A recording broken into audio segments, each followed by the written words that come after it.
भगवते वासुदेवाय। ओम नमो भगवते वासुदेवाय।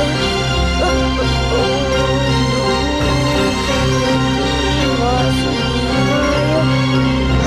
ओम नमो भगवते वासुदेवाय।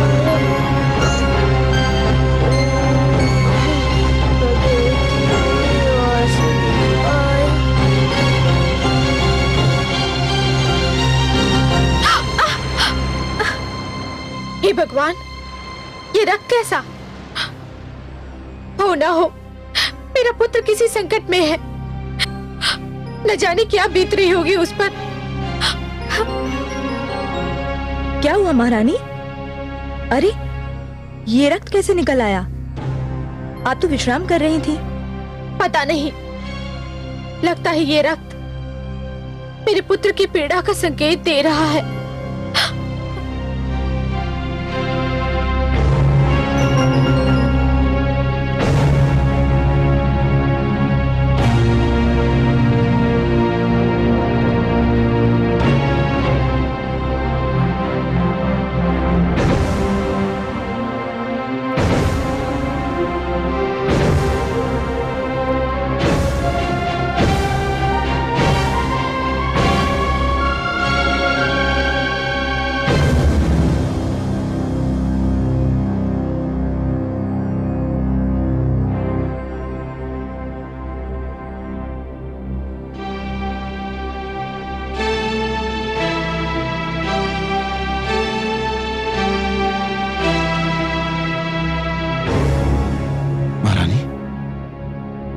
क्या हुआ? ये रक्त कैसा? आपको चोट कैसी लगी महारानी, बताइए। चोट मुझे नहीं लगी है स्वामी, लगता है हमारे पुत्र को चोट लगी है कहीं। पुत्र को चोट लगती है तो माता को पीड़ा होती है। नाम मत लीजिए उसका मेरे सामने, नाम मत लीजिए उसका मेरे सामने। वो मेरा पुत्र नहीं, वो मेरा बैरी है। मैं तो आपके पांव से बहते हुए रक्त को देखकर चिंतित हूं।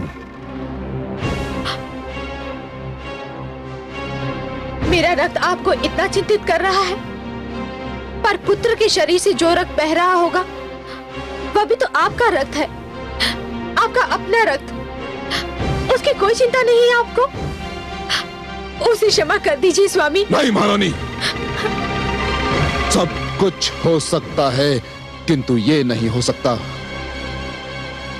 मैं अपने भाई के हत्यारे विष्णु और उसके भक्तों को कदापि क्षमा नहीं कर सकता, कदापि नहीं महारानी।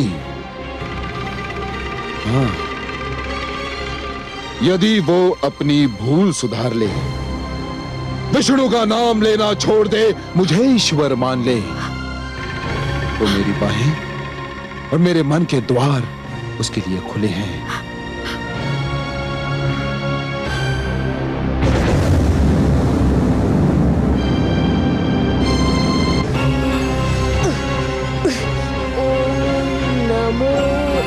भगवते वासुदेवाय। ओम नमो भगवते वासुदेवाय।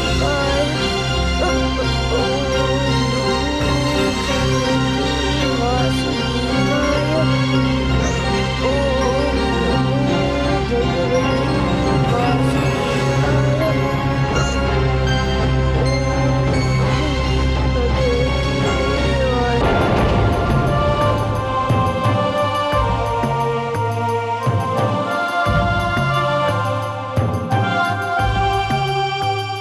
नारायण नारायण।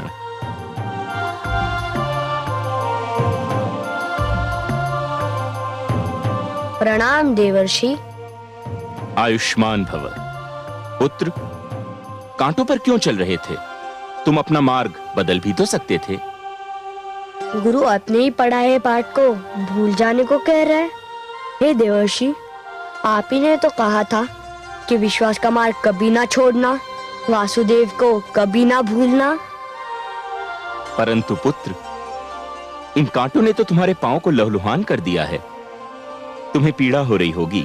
शरीर नश्वर है देवर्षि, कांटा चुभेगा तो पाँव से लहू अवश्य निकलेगा। शरीर को पीड़ा भी होगी, पर केवल शरीर को, आत्मा को नहीं।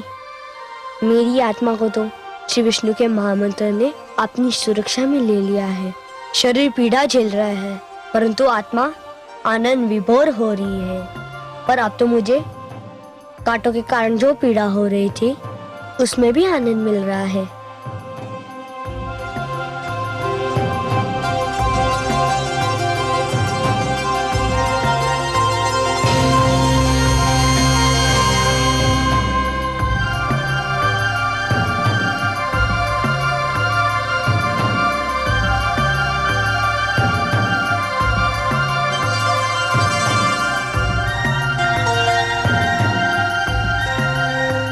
यह क्या किया आपने देवर्षि? यह रक्त तो मेरा साहस बढ़ा रहा था, यह पीड़ा तो मुझे आनंद दे रही थी। धन्य हो पुत्र। आज ज्ञात हुआ कि सत्य के मार्ग की यात्रा में कुछ ऐसे क्षण भी आते हैं जब पथिक आगे निकल जाता है और मार्गदर्शक पीछे छूट जाता है। तुमने तो मुझ जैसे मार्गदर्शक को भी पीछे छोड़ दिया। मुझे केवल अकेलापन सता रहा था, आप आए तो मेरा अकेलापन दूर हो गया। मैं तो केवल एक हूं पुत्र। तुम्हारा अकेलापन दूर करने के लिए तो पूरा एक दल तैयार हो चुका है। नारायण नारायण।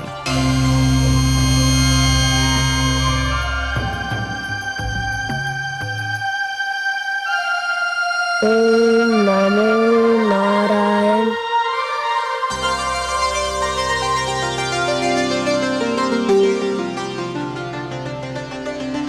शिष्यों ठहरो।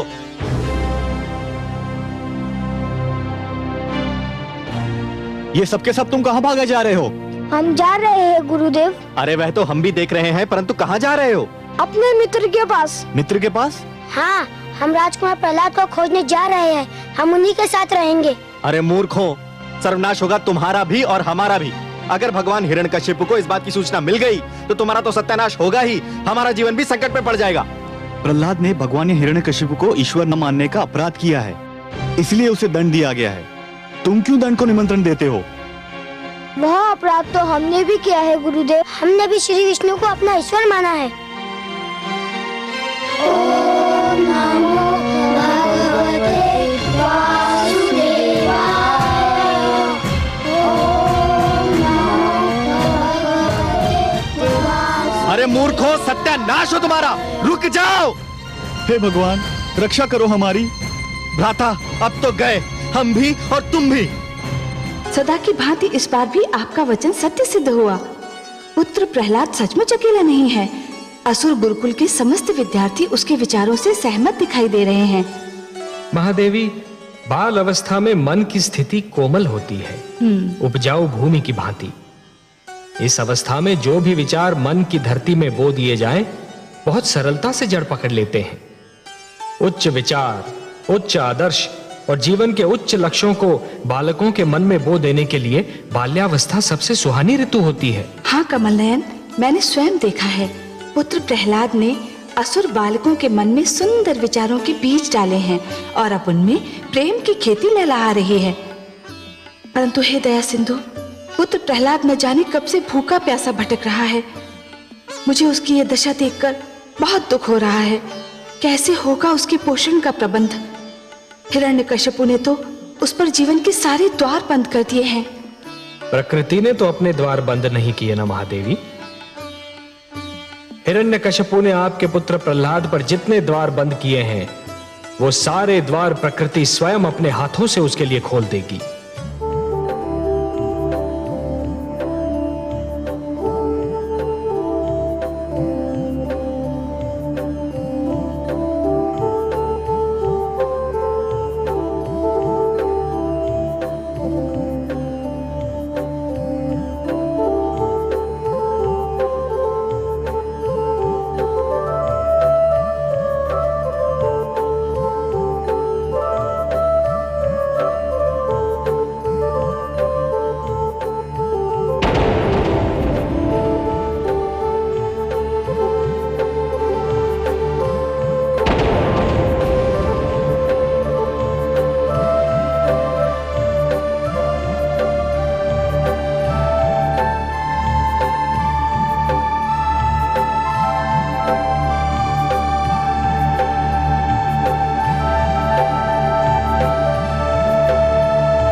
हे भगवान विष्णु, यदि आपकी यही इच्छा है कि मैं कुछ ना खाऊं, कुछ ना पीऊं, भूखा प्यासा ही रहूं, तो यही सही। मैं आपकी इच्छा के आगे सिर झुकाता हूँ। मैं भूखा प्यासा रहकर भी आपका नाम जपता रहूंगा, आपके नाम का मंत्र पढ़ता रहूंगा। ओम नमो भगवते वासुदेवाय।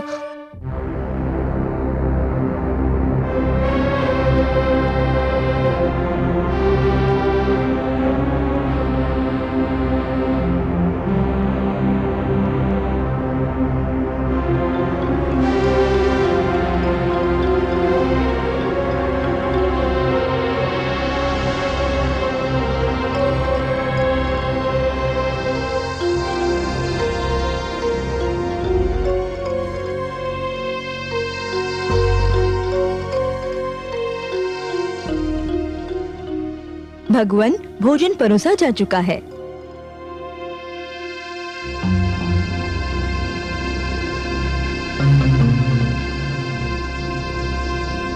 आइए महारानी। नहीं महाराज, आप भोजन कर लीजिए, मुझे इच्छा नहीं है। क्यों? जब ये ध्यान आता है कि मेरा लाल भूखा प्यासा कहीं भटक रहा होगा, अन्न के एक एक दाने और जल की एक एक बूंद को तरस रहा होगा, तो ये स्वादिष्ट व्यंजन, ये भोजन मुझे विष दिखाई देता है। सोने चांदी के ये बर्तन मुझे हलाहल के प्याले लगने लगते हैं। यदि आज वो भूखा है, प्यासा है, भटक रहा है, तो उसका उत्तरदायी वो स्वयं है। उसने अपने हाथों से अपने जीवन को नर्क बना लिया है, और यदि वो अपने हठ पर अड़ा रहा तो वो इस नर्क से निकल भी नहीं पाएगा महारानी, कभी नहीं। क्यों इतनी निर्दयता पे उतर आए हैं आप? नहीं महारानी, मैं निर्दयी नहीं हूं, नहीं हूं मैं निर्दयी। यदि आज वो अपनी हार मान ले और मुझे ईश्वर मानकर मेरे चरणों में अपना शीश नवा दे, तो मैं अपने हाथों से उसके पांव तले फूल बिछा दूं, अपने हाथों से उसे सोने का कौर खिलाऊं, अपने हाथों से थपक थपक कर अपनी गोद में सुलाऊं। हाँ महारानी, यह भगवान हिरण्यकशिपु का वचन है। चलिए भोजन ग्रहण कीजिए।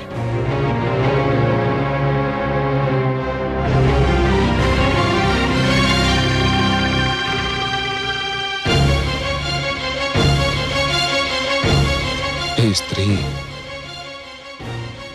मैं भगवान होकर तुझे समझ नहीं पाया। तुझे कोई समझ